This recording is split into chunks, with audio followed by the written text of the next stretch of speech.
আমরা আজকে 4:42 মিনিটের সময় আমরা খবর পাই যে রহমতগঞ্জের এদিকে পুরানো ঢাকার ডালপট্টিতে আগুন লেগেছে। তো সাথে সাথে আমাদের nearest fire station Lalbagh station এখানে মুভ করে এবং লালবাগ স্টেশন এখানে পৌঁছানোর পর আগুনের ভয়াবহতা দেখে আমাদের আরও এর পাশাপাশি আরও আমাদের হাজারীবাগ, পলাশী ফায়ার স্টেশন এবং সিদ্দিক বাজার ফায়ার স্টেশন থেকে মোট 7টি ইউনিট এখানে আসে। এবং আপনারা এই পুরানো ঢাকার রাস্তাঘাটের অবস্থা জানেন, এই রাস্তায় গাড়ি আনা খুবই কষ্টকর এবং আমাদের বড় একটা আমরা বিশেষ পানিবাহী গাড়ি নিয়ে আসছিলাম, ওই গাড়িটা খুব ঘটনাস্থলে আমরা পৌঁছতে পারে নাই। তো আমাদের পানিবাহী গাড়ি থেকেই যে কটা পেরেছে আমাদের কষ্ট করে হলেও অনেক দূর থেকে লাইন খুলে আমরা আগুনটা নিয়ন্ত্রণের চেষ্টা করি। এবং এই বিল্ডিংয়ের অবস্থা দেখছেন যে এই বিল্ডিংয়ের মধ্যে যারা থাকে আমার মনে হয় না তারাও এটার ভিতরে রাস্তাঘাট চিনে।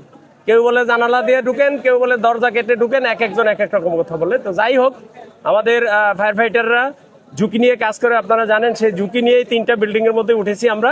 3টা বিল্ডিংয়ে উঠে আগুন আমরা নিয়ন্ত্রণের চেষ্টা করছি এবং অনেক কষ্ট করে হলে আগুনটা আমরা নিয়ন্ত্রণে নিয়ে আসছি।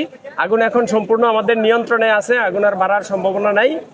আর আমাদের কাজ চলছে এখনো ভিতরে, এরপর আমরা ফাইনালি সার্চ করব আর দেখবো যে আরো কোনো লোকজন আটকে আছে কিনা বা কি কোনো অসুবিধা আছে কিনা। এটা করার পর আমরা আগুন নির্বাপন দিতে পারবো। কোনো হতাহত অথবা আগুনের সূত্রপাত আমরা এ পর্যন্ত কোনো হতাহতর খবর পাইনি। আর আগুনের সূত্রপাত এখনই বলা যাবে না, যেহেতু এখন আমরা কাজ করছি, কাজটা শেষ করে তারপর আমরা ওই লাইনে কাজ করব যে আগুন কিভাবে লাগতে পারে। আর এই ভবনগুলোর অবস্থা দেখছেন, এগুলা ভবনের কোনো শ্রেণীর মধ্যেই পড়ে না। তো যাই হোক, কিছু টিন, কিছু পাকা, কিছু সেমি পাকা, তারপরে একটা থেকে আরেকটা যাওয়ার জন্য কাঠ দিয়ে সিঁড়ি, যেদিক দিয়ে এদিক এক বিল্ডিং থেকে আরেক বিল্ডিং এ জায়গায় সেই সিঁড়ির মধ্যেই আগুন ছিল। তো সেই জন্য অনেক ব্যাগ পেতে হয়েছে আগুনটা নিয়ন্ত্রণ। আমরা এখনো পর্যন্ত যেটা জানতে পেরেছি গোডাউন ছিল, আর এই পাশের যে বিল্ডিংটা একটা বিল্ডিং এর মধ্যে ওয়ার্কশপ ছিল, আর বাকিগুলোর মধ্যে সবই গোডাউন এই জাতীয় আর কি।